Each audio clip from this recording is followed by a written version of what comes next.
Marcus Johnson had one bullet in his shoulder and one mission in his heart: make the CEO who let his daughter die pay for her cruelty. But when he saw the gunman's finger on the trigger, everything changed. Sometimes the greatest revenge is choosing to save the life of your enemy. Before watching full story, comment below from where you watching. Also like and subscribe for more stories. Marcus Johnson stood in the dimly lit kitchen of his small apartment, staring at the stack of unpaid bills scattered across the worn wooden table. The red "Final Notice" stamps seemed to mock him in the pale morning light. His daughter Emma's medical bills alone were enough to crush any man, but combined with rent, utilities, and the basic necessities of life, they had become an impossible mountain to climb. "Daddy, are you okay?" came a small voice from behind him. Marcus quickly shuffled the papers together and turned to face his 8-year-old daughter. Emma stood in her pajamas, her large brown eyes filled with concern that no child should have to carry. Her frail frame reminded him daily of the battle she fought against leukemia, a battle that required treatments they could barely afford. "I'm fine, sweetheart. Just checking some work papers," Marcus said, forcing a smile. "Are you ready for breakfast?" Emma nodded, but her eyes lingered on her father's face. She was too smart for her age, having grown up fast in the 2 years since her mother had abandoned them. Sarah couldn't handle the pressure of having a sick child, she had said. She needed to find herself somewhere far away from hospitals and medicine bottles. As Marcus prepared Emma's breakfast, the last of their cereal mixed with powdered milk, his phone buzzed. Another call from the collection agency. He let it go to voicemail, knowing it would only be more threats about the mounting debt. "Daddy," Emma said softly, "I heard you crying last night." Marcus's hands froze over the bowl. He had thought she was asleep when the weight of their situation had finally broken him down. "I'm sorry you heard that, baby. Daddy was just tired." "Is it because of my medicine?" Emma's voice was barely a whisper. "Maybe I don't need it anymore. I feel better." Marcus knelt down beside his daughter, his heart breaking into 1,000 pieces. "Don't you ever say that, Emma. Your medicine is the most important thing in the world. We'll figure everything else out, okay?" But as he held his daughter close, Marcus felt the familiar burn of helplessness and rage building in his chest. The same rage that had been growing every day as he watched the system fail them, as he begged for help from agencies that offered nothing but empty promises, as he worked 2 jobs that still weren't enough to keep his daughter alive. The wealthy lived in their glass towers, never knowing what it meant to choose between electricity and medication, between rent and life-saving treatments. They played their games while children like Emma suffered. The thought of revenge against this unfair world had begun to consume Marcus's every waking moment. That evening, after Emma had fallen asleep, Marcus sat at his computer researching Victoria Sterling, the CEO of Sterling Industries. She would be flying into Chicago O'Hare Airport tomorrow for a business conference. The same Victoria Sterling whose company had denied Emma's insurance claim 3 times, citing experimental treatment clauses that didn't exist when they took his premium payments. Victoria Sterling represented everything Marcus had come to hate about the system. Born into wealth, she had never known struggle. Her company made billions while people like Emma suffered. She lived in a world of private jets and designer clothes while children died waiting for treatments her company deemed too expensive. Marcus had spent weeks planning this moment. Not to hurt her, he wasn't a violent man, but to confront her, to make her see the face of the people her decisions destroyed. He had Emma's medical file, pictures of his daughter in the hospital, documentation of every denied claim. He would corner Victoria Sterling at the airport and force her to look at what her greed had done. The plan was simple: approach her at the airport, show her the evidence, make her understand that her decisions had real consequences. Maybe threaten to go to the media if she didn't personally intervene in Emma's case. It was desperate, but desperation had become Marcus's closest friend. As he looked at Emma's picture on his desk, her bright smile from before the cancer had taken so much from her, Marcus felt the familiar fire in his chest. Tomorrow Victoria Sterling would finally face the consequences of her actions. Chicago O'Hare Airport buzzed with its usual chaos of travelers, announcements, and the constant hum of activity. Marcus had been waiting near Terminal 3 for over an hour, clutching Emma's medical file in a manila envelope.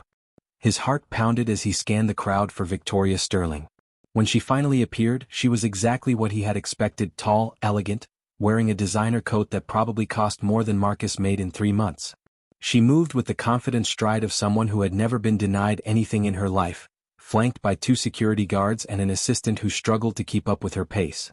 "Miss Sterling," Marcus called out, stepping into her path. The security guards immediately moved forward, but Victoria raised her hand to stop them.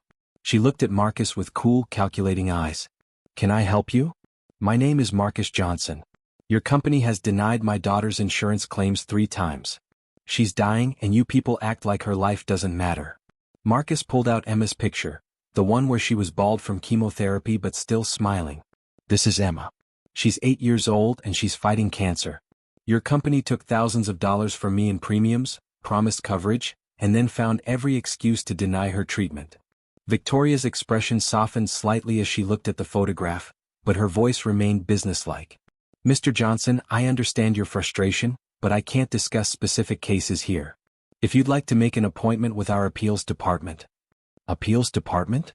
Marcus's voice rose, causing heads to turn. "I've been through your appeals department 3 times. They told me her treatment was experimental, even though it's the standard care for her condition. They told me the doctor wasn't in network, even though he was listed on your website. Every excuse in the book." Victoria's security guard stepped closer, but she held up her hand again. For a moment, Marcus saw something flicker in her eyes. Was it guilt? Recognition? But then it was gone, replaced by the cold professionalism of a CEO protecting her company's interests. "Mr. Johnson, I'm sorry about your daughter's situation, but I can't." "You're not sorry." Marcus exploded. "If you were sorry, you'd help her. You'd look at her file and see that she deserves to live. But you can't see past your profit margins, can you?" The security guards moved in now, their hands reaching for Marcus.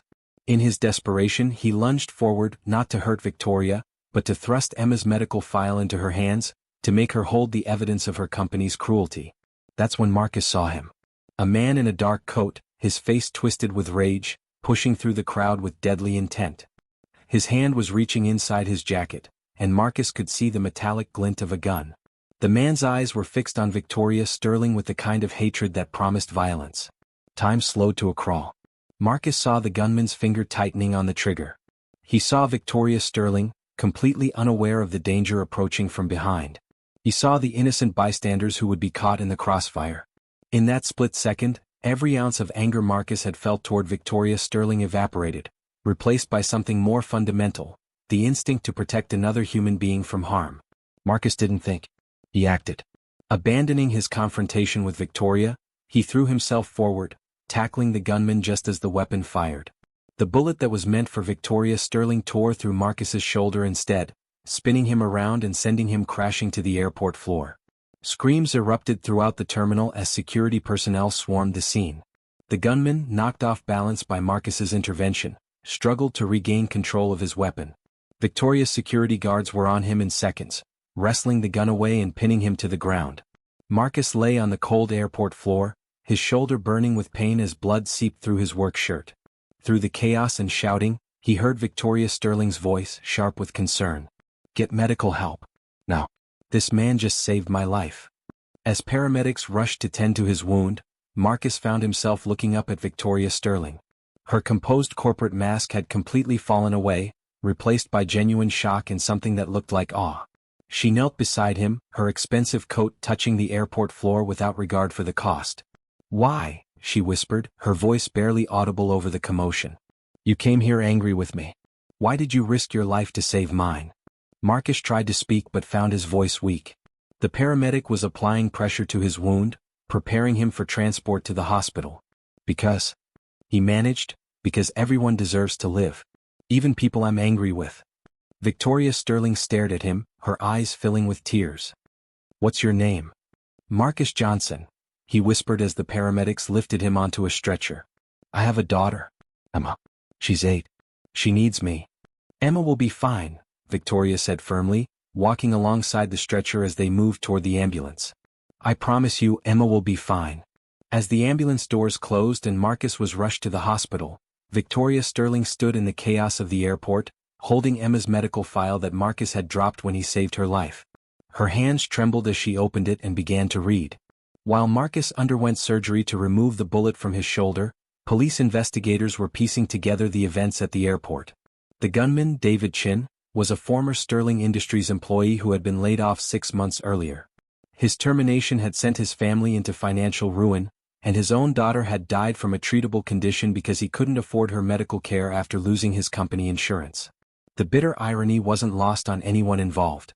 Two fathers, both destroyed by the same system, both driven to desperate measures by the death or potential death of their children. But when the moment came, Marcus had chosen to preserve life while David had chosen to take it. Victoria Sterling sat in the hospital waiting room, reading through Emma's complete medical file. Every page revealed another layer of bureaucratic cruelty, legitimate claims denied on technicalities, treatments delayed while reviews were conducted, appeals rejected with form letters that showed no consideration for the human being behind the case number. Dr. Sarah Kim, the hospital's chief of oncology, found Victoria in the waiting room. "You're here about Marcus Johnson?" "Yes." "How is he?" "He'll recover fully. The bullet missed all vital structures." "He was lucky." Dr. Kim sat down beside Victoria. "But I understand you're also interested in his daughter, Emma?" Victoria nodded, holding up the medical file. "Can you tell me about her case?"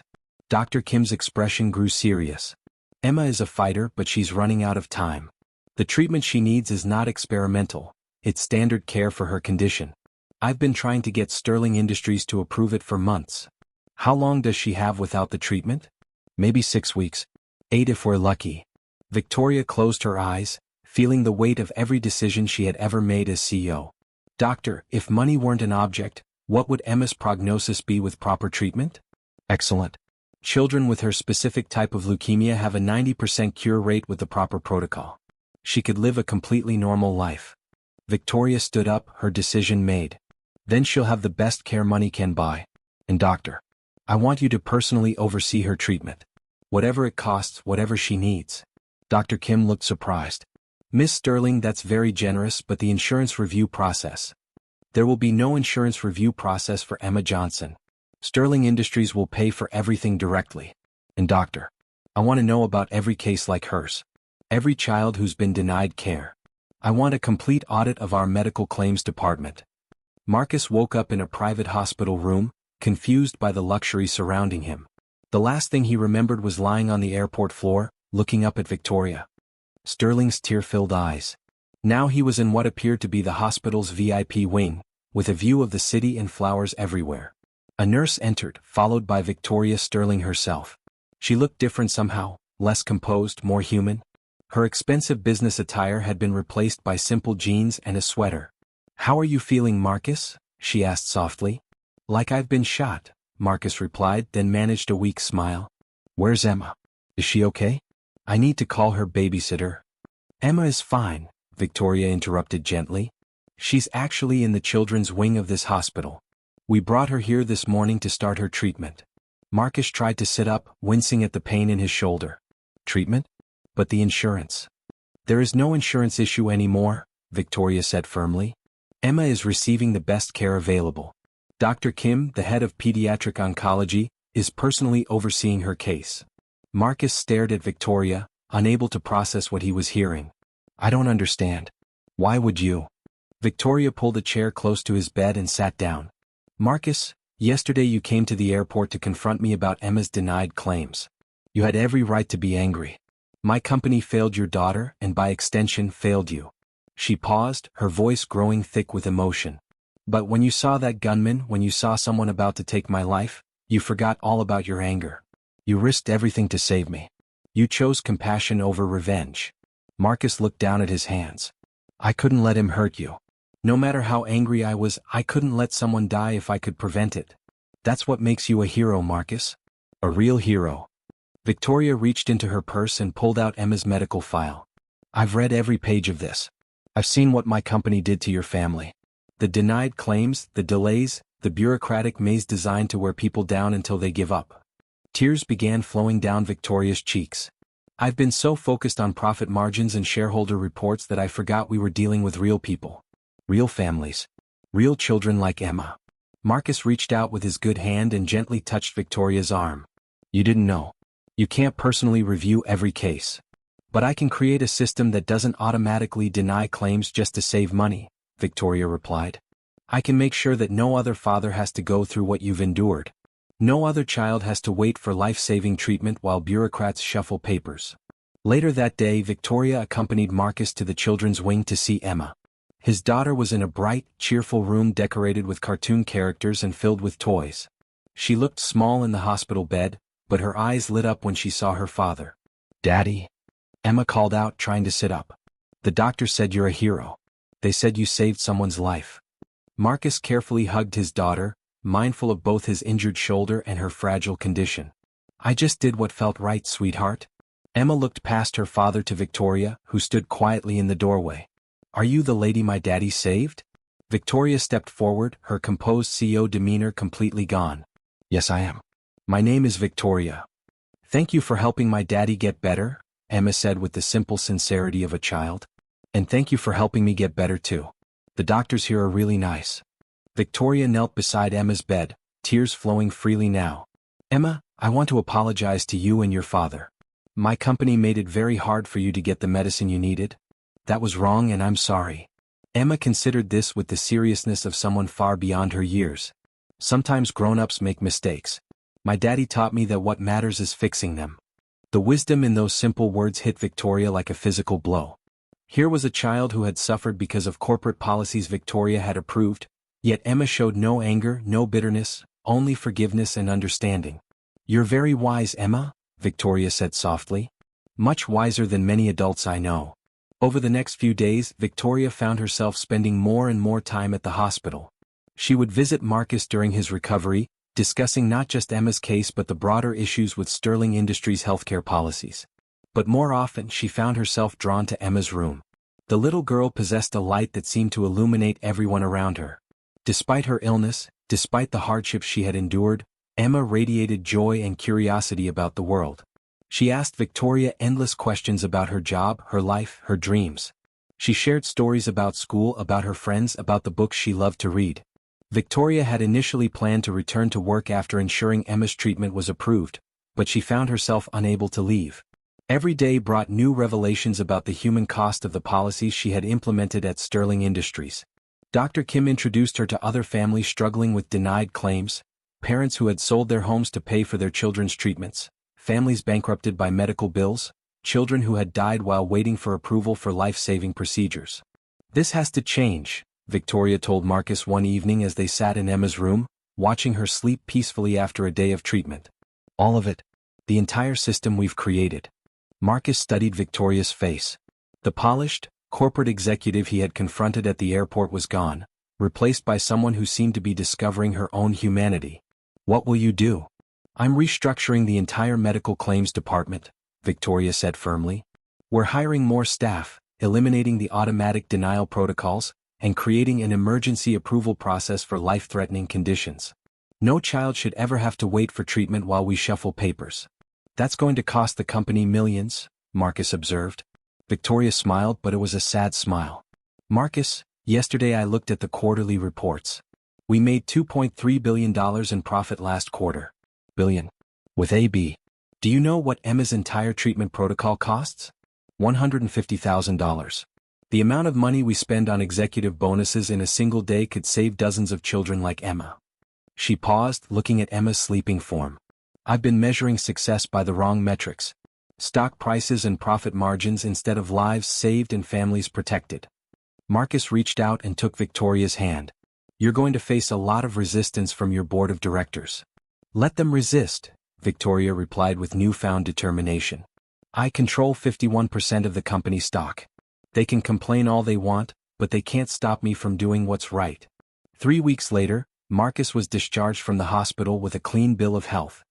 His shoulder had healed perfectly, and he was eager to return to work.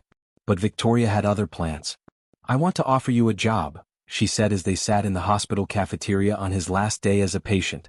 Marcus looked surprised. "A job? What kind of job?" "I'm creating a new position, Director of Patient Advocacy.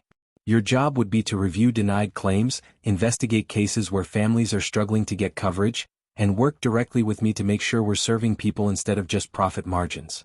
Marcus stared at Victoria, unable to believe what he was hearing. "Victoria, I appreciate the offer, but I don't have a business degree. I'm not qualified for that kind of position." "Marcus, you spent months learning every detail of the insurance system trying to get help for Emma. You understand the problems from the patient's perspective better than any MBA ever could. You have something more valuable than business education. You have compassion and the personal experience of what our failures cost real families. Victoria leaned forward, her eyes intense with purpose. I need someone I trust to help me change this company from the inside out. Someone who won't let me forget why we're making these changes. Someone who will always remind me that behind every claim number is a real person with a real family. Marcus felt tears welling up in his eyes. The salary would be enough to ensure Emma never has to worry about her medical care again. Enough to give her the life she deserves. And Marcus, you'd be helping other families avoid what you went through.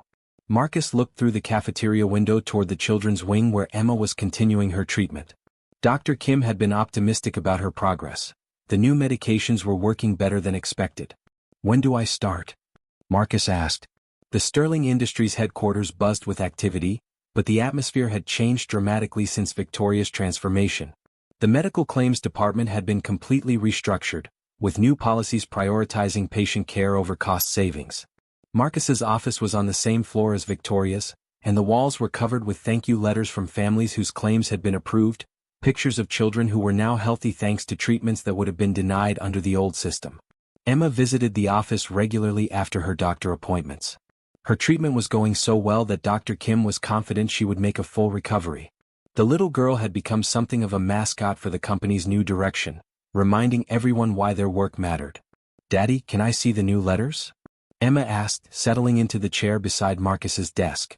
Marcus handed her a stack of mail from grateful families. Emma couldn't read all the words, but she understood the pictures: children playing, families smiling, lives that had been saved by the company's new policies. This one's from a little boy in Texas, Marcus explained, pointing to a drawing of a stick figure family. His name is Tommy and he needed heart surgery.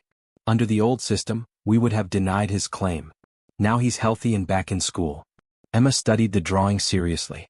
That's good, Daddy. Every kid should get to go to school. Victoria appeared in the doorway, smiling at the scene. Over the past 6 months, she had become like family to Marcus and Emma. She attended Emma's doctor appointments, celebrated good test results, and had been there for every milestone in the little girl's recovery. How are my favorite people doing? Victoria asked, settling into another chair. Ms. Victoria? Emma jumped up to hug her. Look at all the letters from kids we helped. Victoria examined the letters, her heart swelling with pride. Not pride in profit margins or stock prices, but pride in the knowledge that her company was now saving lives instead of counting pennies. Emma, I have some good news, Victoria said, her voice filled with excitement. Dr. Kim called this morning. Your latest test results show that you're officially in remission. Emma looked confused. What does that mean? Marcus knelt down beside his daughter, his eyes filled with tears of joy. It means the cancer is gone, sweetheart. You're cured. Emma's eyes went wide. Really? I'm all better? You're all better, Victoria confirmed, wiping away her own tears. Emma launched herself into Victoria's arms, hugging her tightly. Thank you for saving me, Ms. Victoria. No, Emma, Victoria replied softly, holding the little girl close. You and your father saved me. You taught me what really matters in life. 1 year after the airport incident, Marcus stood at a podium addressing a conference of healthcare executives. The room was packed with CEOs, insurance directors, and policymakers from across the country. Victoria sat in the front row, beaming with pride as Marcus shared their story. When I walked into that airport a year ago, I was filled with anger and desperation, Marcus told the audience. My daughter was dying and the system had failed us at every turn. I went there seeking revenge, but I found something much more powerful, the opportunity to choose compassion over hatred. He paused, looking out at the sea of faces. The gunman who tried to kill Victoria Sterling that day had also lost a child to our broken system. But where I chose to save a life, he chose to take one. That choice between compassion and revenge defines who we are as human beings. Marcus clicked to the next slide in his presentation, showing a picture of Emma at her latest checkup, healthy and radiant. This is my daughter Emma today. She's 9 years old, cancer-free, and dreams of becoming a doctor so she can help other sick children. The audience murmured appreciatively, many wiping away tears. But Emma's story isn't special because she's my daughter, Marcus continued. It's special because it represents what's possible when we choose to see the humanity in every claim, every case file, every denied authorization. When we remember that behind every number is a real person with hopes and dreams and people who love them. He clicked to another slide showing statistics from Sterling Industries' new patient advocacy program. In the past year, we've approved 89% of previously denied claims after individual review. We've saved an estimated 2,300 lives through emergency approval protocols. And yes, it cost us money, about $12 million in additional payouts. Marcus paused for effect. But we also increased customer satisfaction by 340%, reduced legal costs by 60%, and attracted new business worth over $50 million. Doing the right thing isn't just morally correct, it's good business. The audience erupted in applause, but Marcus held up his hand. The real heroes in this story aren't me or Victoria Sterling. The real heroes are the families who trusted us to change, the patients who gave us a second chance, and the children like Emma who remind us why this work matters. As Marcus concluded his presentation, Victoria took the stage. She looked out at her fellow executives, seeing some of the same cold calculation in their eyes that she had once possessed. "A year ago I was just like many of you," she began. "I measured success in quarterly profits and stock prices. I saw healthcare as a business first and a service second. I told myself that denied claims were just part of the industry, that we couldn't save everyone." Victoria's voice grew stronger as she continued. "It took a bullet meant for me, a bullet taken by a man who had every reason to hate me, to show me the true cost of that philosophy. Marcus Johnson saved my life, but more importantly, he and his daughter Emma saved my soul." She clicked to a slide showing Sterling Industries' new mission statement: "Healthcare is a human right, not a business opportunity." "This isn't just corporate speak," Victoria said firmly. "This is our operating philosophy. Every policy decision, every claim review, every protocol we implement starts with one simple question: how does this serve the patients who trust us with their lives?" The presentation ended with thunderous applause, but the real victory came afterward, during the networking session. Executive after executive approached Victoria and Marcus, asking for guidance on implementing similar programs in their own companies. 2 years after that fateful day at the airport, the Sterling Industries patient advocacy model had been adopted by insurance companies across the country. Marcus had become a sought-after consultant, helping other organizations transform their approach to healthcare coverage. Emma, now 10 years old and bursting with health, had started a foundation to help other children navigating serious illnesses. She called it Hero Hearts, inspired by her father's selfless act at the airport. "Every kid can be a hero," Emma explained to a reporter interviewing her about the foundation. "You don't have to take a bullet or save someone's life. You can be a hero just by being kind to someone who's scared, or by sharing your toys with a kid who doesn't have any, or by standing up for someone who's being picked on." The foundation had raised over $200,000 in its first year, providing support for families dealing with childhood cancer. Victoria served as the primary sponsor, but Emma insisted on participating in every fundraising activity from bake sales to charity runs. Marcus watched from the hospital lobby as Emma read to younger cancer patients in the children's wing. His daughter had indeed become a hero, not through any single dramatic act, but through her daily choice to spread joy and hope despite everything she had endured. "She gets that from you, you know," Victoria said, joining Marcus by the window. "Gets what?" "The ability to see the best in people, even when they've hurt her. The strength to choose love over anger." Victoria smiled as Emma made a group of sick children laugh with her animated reading. "You raised an extraordinary human being, Marcus." Marcus felt the familiar tightness in his throat that came whenever he contemplated how close he had come to losing Emma. "We almost lost her, Victoria. If you hadn't changed the policies when you did." "But we didn't lose her," Victoria replied firmly. "And more importantly, we learned from nearly losing her. Emma's struggle changed both our lives and the lives of thousands of other families." As they watched Emma continue her reading, Marcus reflected on the strange journey that had brought them all to this moment. 2 years ago, he had been a desperate father driven by rage and helplessness. Today he was helping to reshape an entire industry while watching his healthy daughter bring joy to other sick children. "Do you ever wonder what would have happened if I hadn't taken that bullet?" Marcus asked. Victoria considered the question seriously. "I think I would have continued living in my ivory tower, making decisions based on spreadsheets instead of human need. The gunman would have killed me, you would have been arrested for confronting me, and Emma." She trailed off, unable to finish the thought. "Instead, a moment of violence became a catalyst for healing," Marcus observed. "A bullet meant to destroy became the force that saved not just your life, but Emma's life, and the lives of all those other families." Victoria nodded. "Your choice to protect me instead of blame me changed everything. It showed me that even in our darkest moments, we can choose to be heroes."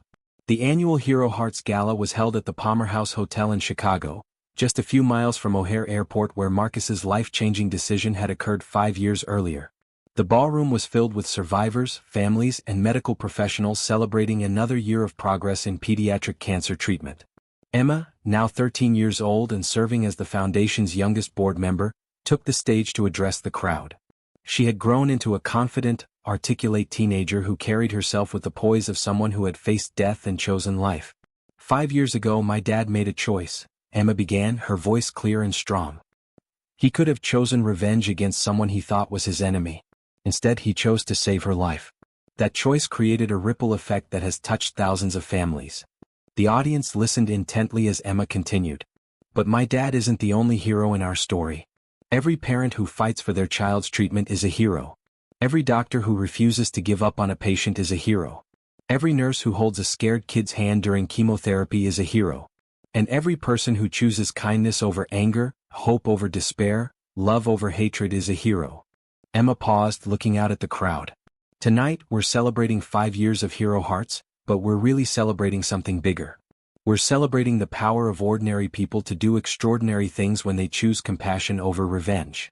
As Emma concluded her speech, the audience rose to their feet in thunderous applause. Marcus and Victoria stood side by side, tears streaming down their faces as they watched the remarkable young woman Emma had become. After the gala, the three of them walked through Millennium Park, just as they had done every year on the anniversary of the airport incident. It had become their tradition, a quiet moment to reflect on how far they had all come. "I have an announcement," Victoria said as they paused by the bean sculpture. "I'm stepping down as CEO of Sterling Industries." Marcus looked shocked. "Victoria, why?" "The company is doing better than ever." Victoria smiled. "Exactly. The transformation is complete. The new policies are embedded in the company culture, and patient advocacy is now central to everything Sterling Industries does. It's time for me to move on to the next challenge." "What will you do?" Emma asked. "I'm starting a new foundation focused on healthcare reform. I want to take what we learned at Sterling Industries and apply it across the entire healthcare system." Victoria looked at Marcus hopefully. "I'm hoping I can convince a certain director of patient advocacy to join me as a partner." Marcus grinned.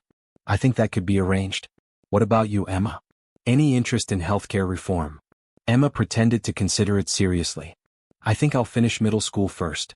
But after that, who knows? Maybe I'll become a doctor or a policy maker, or maybe I'll just keep reading to sick kids. There are lots of ways to be a hero." As they walked back toward their cars, Marcus marveled at the turns his life had taken. 5 years ago, he had been a broken man driven by desperation and anger. Today he was surrounded by family, not just Emma but Victoria, who had become like a sister to him, and filled with purpose. The bullet he had taken had healed, leaving only a small scar on his shoulder. But the wounds in his heart, the damage caused by a system that had failed his daughter, had healed into something stronger, a determination to ensure that no other family would suffer as his had suffered. "Dad," Emma said as they reached their car, "do you ever regret what you did at the airport?" Marcus looked at his healthy, vibrant daughter, thought about the thousands of families they had helped, the lives they had saved, the love they had spread. "Never, sweetheart. Not for a single moment." As they drove home through the Chicago streets, Marcus reflected on the lesson he had learned that day at the airport, that in our darkest moments, when we are faced with the choice between hatred and love, between revenge and compassion, between destruction and healing, we have the power to choose heroism. The single dad who had taken a bullet to protect a stranger had discovered something more valuable than revenge. He had discovered the hero that had been inside him all along. And in saving Victoria Sterling's life, he had saved his own.